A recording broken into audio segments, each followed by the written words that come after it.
Sanibona bafethu. Kule tutorial sizofunda nge-lip sync or lip syncing. So angithi i-character yakho mayikhuluma or wena as umuntu mukhuluma, the time ukhuluma kunama-shapes umlomo wakho owenzayo ahambiselana nalento ayishoyo yabo. Mawuthi umlomo wakho ngeke uzufane nala othi khona, cause mawuthi umlomo wakho ngathi ama-lips akho la emaceleni ayasondelana and then umlomo wakho kube ngathi uyaphushe kuya phambili ukuze umlomo wakho uzokwazi ukuthini ukuthi uthi mawuthi kuba ngathi uba nesmile yabo. So i-lip sync ka-animation kusuke kuyilokho ukuthi une-dialogue yakho esho into ethile and then ufuna i-character yakho isho leyo nto leyo and then kunama-shapes-ke owasebenzisayo ahambiselana ney'nhlamvu esho umlomo wakho ukuze i-character yakho izobukeka ngathi isho lento le eshiwo i-dialogue yakho. For example, mesibuka la ama-example sino nawe mawungenza uthi uzobona umlomo wakho ngathi uvuleka kanje mawuthi yabo ama-lips awezi lapha phezulu la agcina khona angithi umlomo kanje yabo kunala maphathi la ekugcineni and then bese kuba nale phathi phezulu-ke. So mawuthi le phathi le yaphakamize phezulu kanje, mawuthi ama-lips akho kuba ngathi abawu-roundish kanje ngale ndlela le mawuthi S noma uthi like shoes or mawuthi Z amazinyo akho ayahlangana la Z kanje. La ama-example nje amancane engiwabhalile but sazobuka kahle ama-example angconywana. Mawusho mawuthi mama, umlomo wakho uqala uvaleke ku-M. Mama, baba, mama nobaba uyabona ukuthi umlomo wakho ucishe uhambe ngendlela ey'fanayo usuka la ku-M uze la ku-A. Baba, mama, papa, yabo konke adlalela ngala bese kuba no-F no-V. So umlomo wakho kanjena ngithi, so amazinyo angenhla amazinyo angezansi. Mawuthi V lama-lips la ayanyuka eze phezulu lamazinyo la ayivaleleke ngaphansi, lama-lips ezongena ngaphansi kwalamazinyo la ukuze uzo-create i-sound ethi V noma F. Yayibona leyo nto leyo. So kungithatha isikhathi ukuthi ngenze le tutorial because mina ngivame ukwenza ama-character simple kanje angeyona 3D yabo. Le ngiyidwebile ayona i-3D asikwazi ukuphendula sibone ngemumva nayo yonke leyo nto just like isenza kwi-3D yabo, but siyazana kulama-character kanje kuthiwa i-2D animation-ke le. So kwi-3D ngiyazi khona ukuthi kwenziwa kanjani but kumele ngibuyele emumva ngiyikhumbuze. Mhlawumbe into engayisho nakuwena leyo ukuthi ezofunda lana ungazami ukrema yonke into uyifake ekhanda, ungalokhu ubuyele emumva uyikhumbuza, but the more uyikhumbuza the more uzoyijwayela ingene ekhanda without ukuthi uzame ukrema yonke into ukuthi lokhu sikwenza kanje yabo. So-ke mawuya kwi-internet uyazi ukuthi isikhathi esiningi sisebenzisa uPinterest. UPinterest-ke mawusearcha khona uthi phoneme chart animation. So kwi-English ama-shapes enziwa umlomo bawabiza ngama-phonemes yabo. So mawuscrolla uyabona ama-example enziwa abanye abantu. For example lana nje ukuthi umlomo wenze kanjani mawenza wonke lama-sound ungabuka wonke la. And okunye okubalekile into kanje yabo, mawuzothi u-happy umlomo uzoba nesmile vele kanje, but mawuthi ucasukile umlomo awuzukuba nesmile kanje. Nomlomo indlela oyiyona depends ekutheni into oyishoyo isuke laphi kwi-subtext. Lezo zinto ke sikhulumile ngazo ngakathi sifunda nge-acting yabo, ukuthi udiniwe noma uhappy noma used ku-affecta kakhulu ukuthi umlomo wakho u-animate kanjani. Same as ama-eyebrows nje mawused yabo ama ngendlela ethile, mawu-happy ama ngendlela ethile, mawu-angry ama ngendlela ethile yabo ukutshengisa ukuthi ucasukile. So same thing yonke lento le i-convey ukuthi i-character yakho izizwa kanjani yabo. So masibuya-ke ngala ku-Pinterest mawubuka le example kakhulu osmilile versus olukhungile, odiniwe noma osed versus happy yabo. Ungayibukela nje konke la ubone ukuthi benza kanjani abanye abantu. So scrolla ubuke imlomo ehlukahlukene ukuthi bayenza kanjani yabo. Ama-link alezi iy'thombe ngizowafaka ngaphansi kwi-description, so uwa-check-e khona bese siyaqhubeka-ke.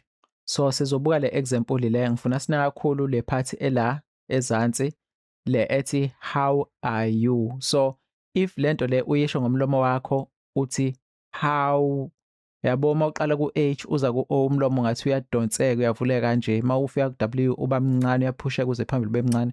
How a. U-a kuyenzeka sometimes mawenza i-lip sync uthole ukuthi mawuyenza into ayenzi njengoba ibhaliwe la yabo. Mhlampe wena mawuthi a, umlomo wakho uqala ucishe ube kanje ubuso uzovuleka ngala a uphakame kanje yabo. But masiza la sithi you yabo, uba nalelo khunga futhi uba nale movement kanje. So ama sounds lawo enziwa umlomo wakho. But ke mawenza i-lip sync awudingi ukuthi wenze ama-mouth shapes for every letter elikhona ekhona egameni yabo, cause ngaleyo ndlela uzoba nomlomo ogijimayo ongabonakala ukuthi uthini kanje. Kanti mawukhuluma usuka ku-H weza ku-O uthi how, umlomo uyablenda between these two shapes yabo. For example kule part elaphezulu u-fine, u-F no-V ilo ngathi uluma udebe lomlomo ngithi fine. Kuza la umlomo uyablenda between lama shapes la. Awudingi ukuthi ube ne-mouth shape e-represent u-I exactly, ne-represent u-N, ne-represent u-E yabo. So ulalela nje indlela kahle kahle ma-animate u-animate ama-sounds enziwa umlomo wakho, not ama-letters enziwa amagama kumlomo wakho. So masiza lana-ke ku-Blender Studio ila engivame ukudownloada khona ama-character ami. So sinale character le abayibiza u-Rain. Masiklikha kuyona uyabona ukuthi umlomo wakhe ucishe ufana nowamuntu wangempela. So kulula ukwenza ama-shapes kanje nakanje. Even ukhuluma ungabukela kwakho umlomo ukuthi wenza kanjani bese uyamposa ngendlela umlomo wakho owenza ngayo, cause ucishe ufane nani nomlomo wakho ongempela. But for ama-characters afana nalo, so uyabona la ukuthi le character yenza smile. So le part le yomlomo ize la phezulu sabhenda kanje, and uyabona ukuthi le character le nayo yenza smile but umlomo wakhona awuwona amakhona acijile lapha yabo. So depending ukuthi character design kanjani, ngenzeka ukuthi le shape le ungakwazi ukuyenza kule shape le. So leyo nto leyo ngiyibone ngani iyona engilibasile ukuthi ngi-upload le tutorial, because if ngiza la ku-Blender ngeke ngayiposta le video le, oh kodwa ngangiyaphi. So ngirekhode i-audio ethi oh kodwa ngangiyaphi, and mawubuka ama-shapes omlomo wami bengizama ukwenza ufane nomlomo wangempela, kanti i-character yona self ifana ne-cartoon yabo. So I wasn't happy ngama-shapes engiwenzile la as much as ebuya ngathi ayasebenza yabo. So into engisizile ukubuya ngize ku-YouTube ngizobuka le movie le ye-Blender i-Sprite Fight. Ngabona ukuthi indlela oku-animate ngayo lama-character la ayifani nendlela oku-animate ngayo ama-characters acishe efane nabantu exactly yabo. So ngaleyo ndlela-ke ngase ngiyabuyela-ke sengizo-animate kabusha ngenza le animation le. Ngangishilo ngathi abanye benu bayokhala. Yabo ngenza le animation le isikhathi esiningi umlomo wakhona u-round la emakhoneni, awulona nje ikhona li-flat kanje just like lama character afana nabantu yabo. So ngaleyo ndlela-ke ngakwazi ukuthi ngi-animate kahle le character le. Ngangishilo ngathi abanye benu bayokhala. As much as ekhona ama-point la ucija khona yabo, ingoba kuphoqa isound yomlomo ukuthi ngenze kanje yabo, njengo U no W yabo, ukuthi umlomo ube kanje, but isikhathi esiningi bengugcina u-round kanje. And lana uyabona i-dialogue yakhona ngithi ngangishilo ngathi abanye benu bayokhala, yakuyona into e-happy leyo yabo. So instead of ismile umlomo wakhe ngubhekise phansi kancane yabo, unlike lana ngobe nesmile, or unlike la ngobe nesmile esibheke phezulu kanje. So la ku-Blender wami umlomo, so la ku-Blender wami umlomo ubheke phansi kancane kanje, okuconveya i-emotion akhuluma ngayo ukuthi akekho happy ngalento ayishoyo, but it's more like isexwayiso nje ukuthi ngangishilo ukuthi abanye benu bayokhala. And ukuze u-animate i-character yakho isho something, ku-Blender la hlezi si-animate khona uyakwazi ukufaka i-audio yabo. So mawubuka ngala kuleli side leli ela engifake khona i-audio yami khona. So mangithi play, ngangishilo ngathi abanye benu bayokhala.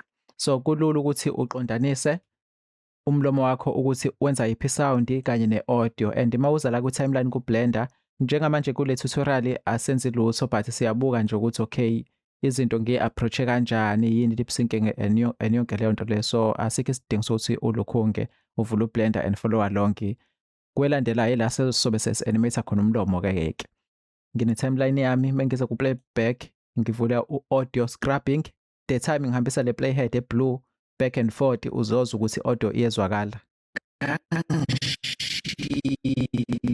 ngathi abanye benu. So kulula ukuthi uqondanise umlomo kanye nelukhunga neletha e-right eshow i-dialogue yakho ukuze umlomo wakho uzohamba ngendlela yabo le nto leyo. But ke sifika kanjani la ekutheni sazi ukuthi umlomo wethu siwumisa kanjani ongayiphi indlela kuze lento ayishoyo iqondane ngqo nalento umlomo esifuna ukuthi uyenze yabo. So i-option yokuqala ukuthi usebenzise isibuko, uyibuke esibukweni ngenkathi udlala i-dialogue yakho la lokhu uphinda lento eshoyo umlomo, mhlambe igama elithi ngangishilo ubeke isibuko phambi kwakho ubuka umlomo wakho wenza kanjani ngangishilo. Isicefe ngalokho ukuthi mawuqeda unga le pose le ekanga ngangishi ufuna ukubona ukuthi umlomo wakho uqhubeka kanjani la kumele ubuyele esibukweni futhi ngangishi then ubusiyaphoza futhi kanjalo yabo. So kudlelana isikhathi into engiyipreferayo ukuthi ngishuthe i-reference. So i-reference igama video lokhu kade lokhu siwashutha noma sidownloada online ukuze si-animate yabo. So same thing as for i-lip sync ushutha i-video and then usebenzise yona ke ku-Blender just like kade sifaka i-video nje sibukela si-animate yabo. Ziningi ke indlela zoku-animate umlomo just like kade sibona si-animate ama-characters enza izinto ezihlukahlukene ukuthi besi-approacha ngendlela engafani yabo. Abanye indlela aba-animate ngayo baqala ngokuvuleka komlomo up and down yabo. Abayishuthi ivideo kanje yabo but kungisizile mina lokho isilevu siye up and down and then emva kwalokho mase besiqedile ke isilevu siye up and down sebezo animate umlomo ke ukuthi uya kangakanani phambili nasemumva. So mawubuka lana mawubuka le part nje ikhona lomlomo yabo khona la uya phambili khona especially la uya phambili ubuye uhlehla emumva uhlale emumva kancane ubuye uye phambili kancane lapha. So mabeqeda uku-animate ilukhunga umhlathi ukuthi uye up and down be-animate ama-lips ukuthi eye emumva naphambili. Mabeqeda lapho ke sebezo animate ama-lips ke la ngaphambili ke just like mawusuka la ngiza la yabo ukuthi ayaphakama yaphezulu ahlale phezulu and then bese eza phambili yabo ukuya up and down kwama-lips up and down up and down up and down. But ke ngeke ngifocus kuleyo method iyona engiyisebenzisile kule video le. Kodwa ngangiyaphi and ibe complicated yangidlela isikhathi eside kakhulu. So indlela ebengi-animate ngayo angithi siyangena ku-Blender bese sifaka i-reference yethu la eceleni and then so indlela ebengi-animate ngayo ke bengibuka i-reference yami. Mawubuka umlomo nale reference le uthi ngize ngala ukuthi kuyahambisana exactly yabo.